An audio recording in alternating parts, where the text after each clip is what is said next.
새벽빛 묵상 역대상 12장 1절에서 40절. 다윗이 왕이 되기까지 참 고생을 많이 했습니다. 마음고생도 몸고생도 참 많이 했습니다. 아둘람 굴에서, 엔게디 요새에서, 이방 땅 시글락에서 말 그대로 광야 생활을 많이 했습니다. 그는 왕에게 쫓기는 도망자, 현상 수배범이었습니다.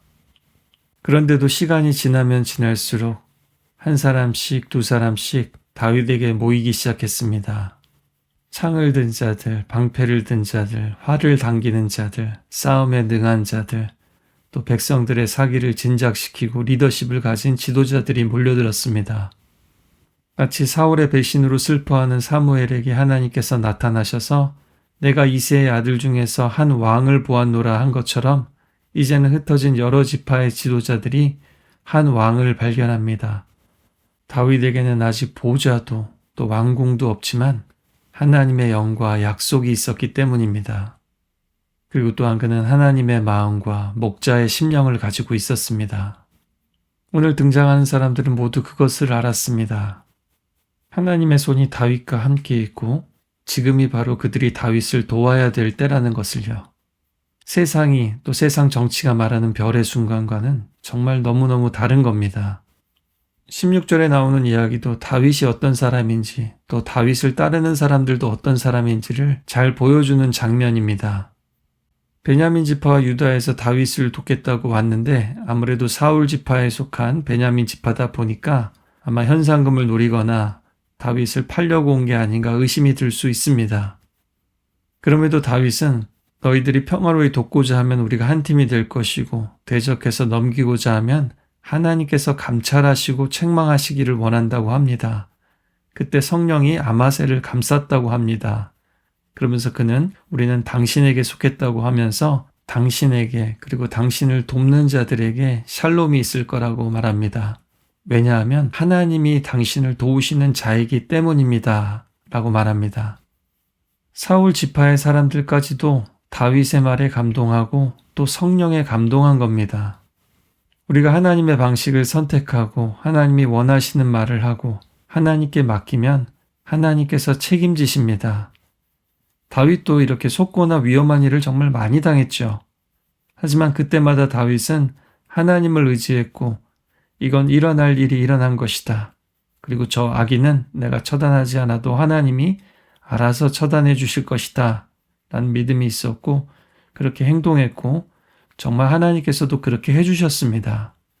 이것이 바로 하나님이 원하시는 왕의 모습, 지도자의 모습입니다.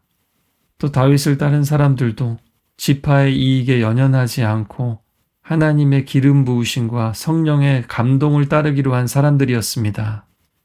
특히 요단 동편의 사람들이 굉장히 전사들이 많았던 것 같습니다. 특히 오늘 같이 파는 사자의 얼굴을 하고 산에서 뛰는 노루같이 빨랐다고 합니다. 그들은 아주 야성으로 가득 찼고 또 홍수로 건널 수 없는 강을 건넌 용맹한 사람들이었습니다. 이렇게 하나님께서는 요새의 피해 있는 다윗에게 힘을 실어주셨습니다. 그는 굴에도 또 바위 숲에도 많이 숨었었는데요. 시편 18장 2절처럼 여호와는 나의 반석이시요 나의 요새시요 나를 건지시는 이시요 하면서 늘 찬양했습니다. 이 바위와 요새는 그가 실제 몸으로 경험한 인생이기도 하고요. 또한 은유적으로 하나님의 보호하심 아래에 있는 삶의 자리, 믿음을 따르는 이들이 모이는 장소를 말하기도 합니다.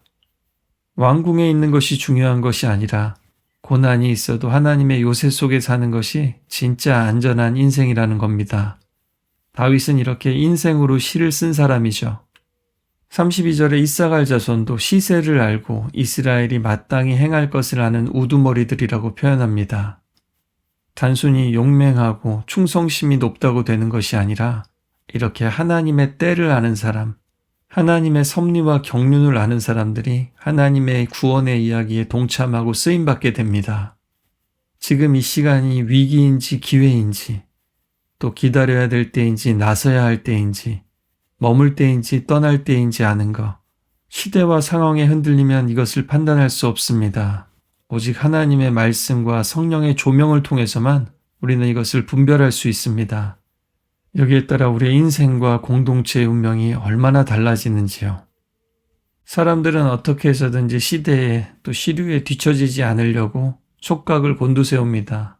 뉴스를 읽고 시세를 보고 또 어디에 투자하는지, 어떤 것이 히트를 치고 있는지, 어떤 것이 대세이고 또 여론은 어떠한지 다들 관심을 기울입니다. 그러나 그렇게 살다 보면 느끼실 겁니다. 와, 시간이 날아간다. 시대의 흐름에 휩쓸려 갑니다. 그러나 하나님의 말씀에 닻을 내리고 흔들리지 않는 사람, 멈춰서 하나님의 때를 묻고 타이밍을 묻는 사람에게 시간은 빨라지는 것이 아니라 깊어지는 겁니다. 그들은 또한 전심으로 마음을 같이하여 다윗에게로 나왔다고 합니다. 각지에서 각 지파에서 강을 건너고 무기를 갖추고 나왔습니다. 그들은 생긴 것도 억양도 출신도 문화적인 습관도 달랐을지 모르지만 그들의 마음은 하나가 되었습니다. 왜냐하면 다윗 안에서 같은 것을 보았기 때문입니다. 자기들 속에 갈망했지만 이루어지지 않아서 파묻어 두었던 그 무언가, 인생을 걸 만한 가치가 있는 무언가를 발견한 겁니다. 그것은 바로 하나님의 구원이고 하나님의 비전이기도 했습니다. 너무나 쉽게 흩어지고 너무나 쉽게 나뉘어버리는 이 세상 속에서 각자 도생이 살 길이라고 믿는 이 세상 속에서 하나님 나라를 세우는 사람들은 마음을 같이하여 움직입니다. 또한 이 성경에서 전심으로라는 말은 사실 하나님을 향해서 많이 쓰입니다. 전심으로 하나님을 찾는 자들처럼요. 하나님의 사람 다윗에게 또 다른 하나님의 사람들이 모이고 있는 겁니다. 아니, 하나님이 모아주고 계신 겁니다. 그리고 오늘 역대기는 특별히 전쟁 이야기가 아니라 그들이 3일 동안 먹고 마시고 즐기는 이야기를 기록하고 있습니다. 희생과 섬김과 환대와 전심을 다한 나눔이 있습니다. 교제가 있습니다. 바로 하나님 나라의 잔치와 같습니다. 예수님이 차려주신 식탁도 마찬가지였습니다. 지금도 하나님은 예수를 따를 자를 부르십니다. 그리고 모으십니다. 이 시대와 트렌드보다도 하나님의 때를 알고자 하는 사람들, 다른 사람과도 자기 자신 안에서도 분열하는 사람들이 아니라 전심으로 또 마음을 같이 하는 사람들, 그것이 바로 교회이고 우리입니다. 그런 옥스포드 한인교회가 되기를 간절히 소망합니다.